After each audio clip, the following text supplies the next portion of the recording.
Last week was National Vocations Awareness Week in the church, and although I'm a little late to the game on this, allow me to offer this reflection. You know, there's the reality that there is a shortage of vocations to the priesthood and religious life in the church, but a Chicago priest gave a homily during that week pointing out that people getting married, the number of couples getting married in the church is way down too. So we have a problem in our culture with commitment. There's a lot of reasons for that. But here's what I want to ultimately say about this. It's not completely original to me.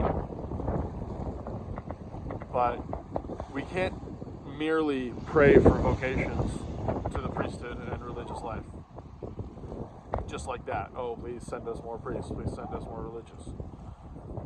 We certainly need to pray, but I think the way we do it is important. And my pastor and priest mentor put it this way, and I think he's right.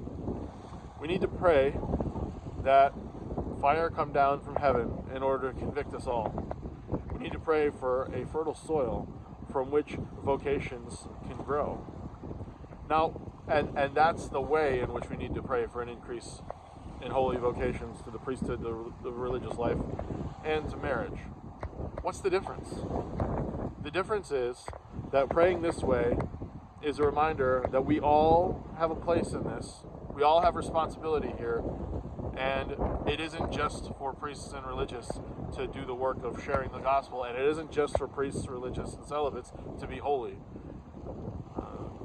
Speaking on behalf of the Apostolate for Marital Intimacy, which desires to help marriages grow in holiness and help married couples become saints, marriage is recognized as a vocation and a state in life that helps people grow in holiness. That's number one. Number two, being Catholic means being part of the church, which means we grow in holiness and are saved in this community of the church. And part of that means not just becoming a saint yourself, but helping create other saints. Our patrons, Saints Louis and Zélie Martin, are the parents of Saint Teresa of Therese of Lisieux, the Little Flower. Many of the saints that started religious orders, St. Ignatius of Loyola, St. Dominic, St. Francis, those religious orders produced other saints in those communities, and not just those ones. Pope St. John Paul II was inspired by the witness of his father, who he would sometimes find on his knees praying alone at night. That's just a few examples. We're called to be fruitful fishers of other, per se. And that means not just becoming saints, and by becoming saints, helping other people become saints as well.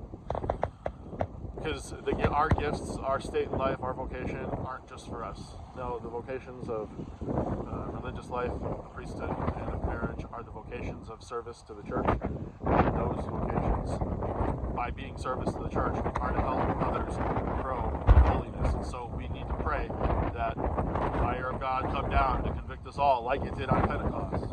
And by that fire, we have a fertile soil from which vocations to the priesthood, to the religious life, and to marriage will grow.